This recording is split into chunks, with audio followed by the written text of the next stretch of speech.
हथियार भी ज्यादा, ताकत भी ज्यादा, दौलत भी ज्यादा, लेकिन ये लोग भूल गए थे कि कोई भी जंग हौसलों से जीती जाती है। जिनके लिए जहन्नुम के रास्ते खोलने जा रहा था उन्हीं के आगे झुक गया, जिनको दुनिया के नक्शे से मिटाने जा रहा था उन्हीं की शर्तें मानकर घुटने टेक दिए।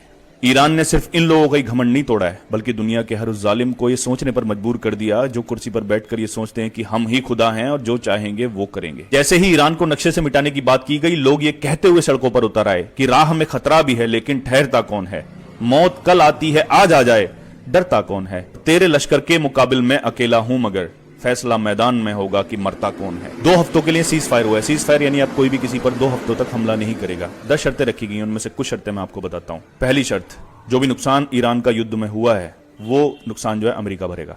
दूसरी शर्त, होर्मुज खुलेगा लेकिन कंट्रोल जो है पूरी तरह से ईरान का रहेगा। तीसरी शर्त, मिडिल ईस्ट में जो अमेरिका के ठिकाने हैं वो उनको हटाना पड़ेगा। इस युद्ध में अपने हक के लिए और जुल्म के आगे डटे रहकर ईरान ने और कई सारी शर्तें रखकर यह बता दिया है कि तुम्हारी ताकत हार गई और हमारे हौसले जीत गए।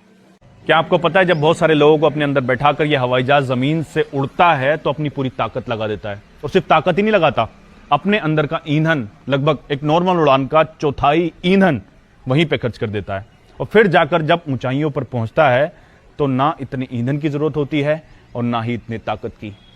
और ये बात मैं एरोप्लेन के लिए नहीं, हम सब लोगों के लिए कह रहा हूं। हमें ऊंचाइयों पर जाने का तो शौक है, पर हम वहां से उठने के लिए कितनी ताकत लगाते हैं, कितनी मेहनत करते हैं, कितना ईंधन खर्च करते हैं।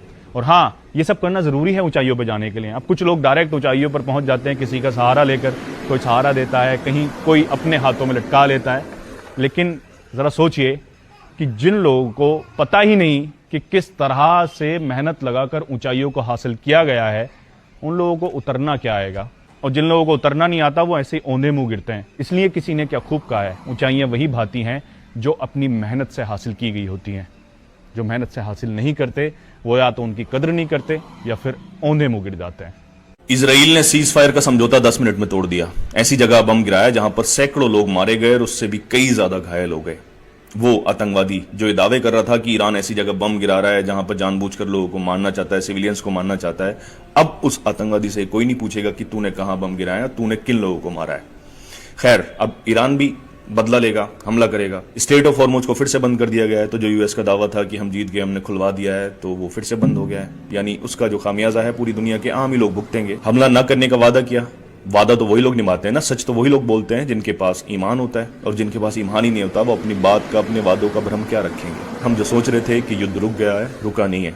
ये युद्ध अब ऐसे ही चलता रहेगा और पता नहीं कब तक चले।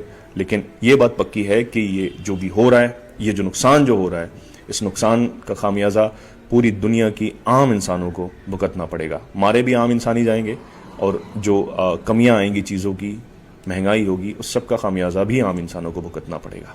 प्यारे नबी ने बताया बड़े भाई के छोटे भाइयों पर क्या हक होता है। बहुत प्यारा फरमान है। कैसा फरमान, दो दुनिया के हर उन छोटे भाइयों को सुनना चाहिए जो बड़े भाई को एक वक्त आने पर साइड कर देते हैं, उसकी कुर्बानियों को, उसकी मेहनतों को, सब कुछ भूल जाते हैं।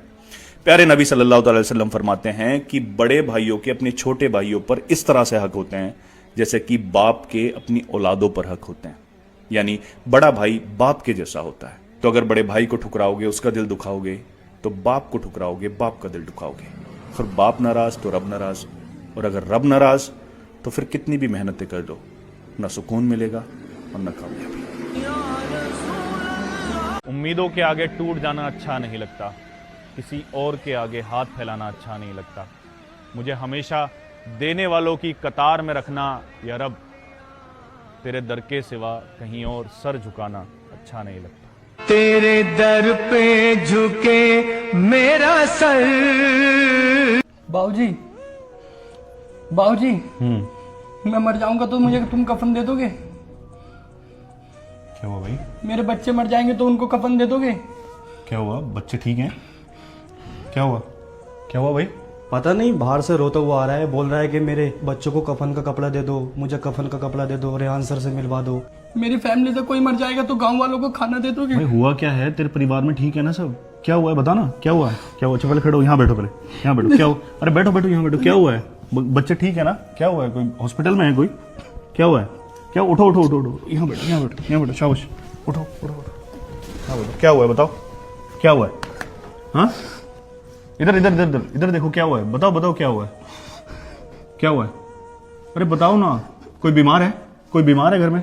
मुझे बताओ ना, बताओगे नहीं तब तक मुझे पता कैसे लगेगा, कैसे मदद करूंगा मैं, बताओ।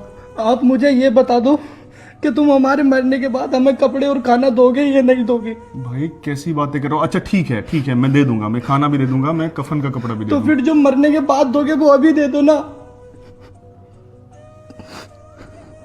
मेरे बच्चे और घर वाले भूखे।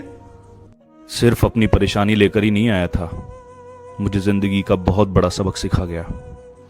मुझे बताया गया कि सहारे वही होते हैं जो जिंदा लोगों को दिए जाते हैं जब उन्हें जिंदा रहते जरूरत होती है, वरना मरने के बाद तो सारा जमाना कांधा देने चला आता है। छोटी सी स्टोरी बताता हूँ मैं। एक ना दादाजी अपने पोते को रोज अच्छी कहानियां सुनाते थे। अब वो पोता तंग आ गया, आप रोज मुझे अच्छी बातें बताते हो, मुझे याद नहीं रहती, मैं कहाँ तक बातों को फॉलो करूँ, मुझे समझ नहीं आता, मुझे कोई फायदा नहीं लगता इन स्टोरीज का। तो बोले इधर आ, मैं तेरे को समझाता हूँ। जो टोकरी रखी है ना, वो जो उनके पास में नदी थी गाँव के पास में कोई, बोले टोकरी लेकर जाओ और जो नदी है उससे पानी लेकर आओ। वो बच्चा था, गया टोकरी में, उसने पानी भरा, आया बेचारा, थोड़े से रास्ते सब पानी निकल गया उसमें। बोला मैं तो वहीं से भर के चला था, सारा पानी निकल गया। बोले नहीं, फिर ट्राई करो, अभी तुम धीरे धीरे आ रहे थे ना, भाग के आना इस बार।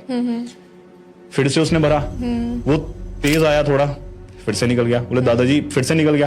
बोले जितनी भी तुम्हारे अंदर ताकत है ना, इतनी तेज भाग के आना, जाओ फिर से ट्राई करो। तो फिर से गए, पानी भरा, पूरी ताकत से भागा, टोकरी है, निकल जाएगा। निकल गया फिर से। बोले दादाजी आप मेरे साथ मस्ती कर रहे हो, ये इसमें तो पानी रुकेगा ही नहीं। बहुत बड़ी बात बोली उन्होंने कहा कि बेटे तुमने सिर्फ पानी पे ध्यान दिया, तुमने टोकरी पे ध्यान ही नहीं दिया। Exactly, ये जो बार बार साफ पानी भर रहे हो ना तुम, जो गंदी टोकरी थी वो साफ हो गई। पानी रुकना नहीं रुकना मैटर नहीं करता। सोच बिल्ट हो गई है। जब आप अच्छी बातें करते रहोगे, अच्छे लोगों में बैठोगे, अच्छी सोबतों में बैठोगे, अच्छी बातों को सुनोगे, तो तुम्हारे दिल को साफ करेगी, ये बात पक्का है। चलिए दो परिवारों की दुआएं लेते हैं। सबसे पहले तो आपका बहुत बहुत शुक्रिया, मतलब जो पहले हमने वीडियो डाली थी, एक बच्चा खो गया था ना, वो आप लोगों ने इतना सपोर्ट किया कि मैंने कहा था ना हमारा 100% स्ट्राइक रेट है। जो भी हमने वीडियो डाली है वो सब मिल गए। तो आप शेयर करिए। दो लोगों को बता रहा हूँ मैं अभी, दो परिवार परेशान हैं। एक तो ये लेडी हैं, ये लगभग 2.5 महीने से गायब है। अलीगढ़ से टिकटा जाते हुए कहीं ये गायब हुई हैं। 2.5 महीने से गायब है, ना बोल सकती है ना सुन सकती है। इनके साथ इनका 2 साल का बच्चा भी है, दोनों गायब है। परिवार बहुत परेशान है, तो शेयर करिए। और दूसरा है ये कुंदरकी से, ये 5 दिन से बच्चा लापता है। नबी हसन इसका नाम है। परेशान है परिवार बहुत ज़्यादा, क्योंकि जब पता नहीं होता किस हाल में होंगे तो और ज़्यादा परेशानी होती है। तो हमारे एक शेयर करने से कुछ नहीं जाता, जैसे हमने हर बार किया है, इस बार भी प्लीज़ शेयर करिएगा। मोबाइल चलाते ही हैं तो नेकी कम जाएगी ऐसे ही। और अगर हमारी वजह से ये अपने परिवार तक पहुंच गए तो इनके दिलों से जो दुआएं निकलेंगी ना, इनके परिवार वालों के दिलों से, वो हमारे ऐसे काम बना सकती हैं जिनकी हमें कोई उम्मीद भी नहीं होगी। तो शेयर करिए नेकी के लिए।